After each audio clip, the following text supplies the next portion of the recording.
Guys, hindi naman sa nakikialam ako, no. So dito sa harap ng buwa ba, niwala kayo dyan yung mga ilalak nyo yung ano ninyo, tapos hindi na kayo maghihiwalay. Niwala ka dyan. Yun kayo, Randy and Ivy. Uy, shoutout sa inyo, ha. I hope hindi pa kayo naghiwalay kasi kinalawang na yung ano nyo. Kaso lang, ang problema naman, nakikabit lang sila nun. So ano yung sabihin nun? Ito siya, kabit dito.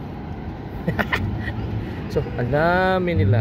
I hope yung relasyon nila ngayon, lahat ng kumabit dito, nagkabit ng kandado, ay nandyan pa rin.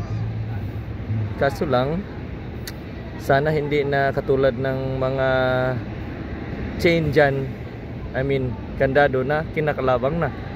So anong ibig sabihin nun? Kinakalawang na yung mga relasyon natin.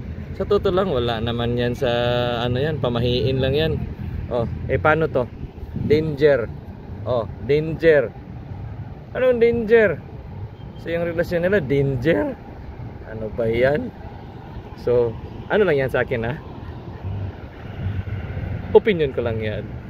Sige guys.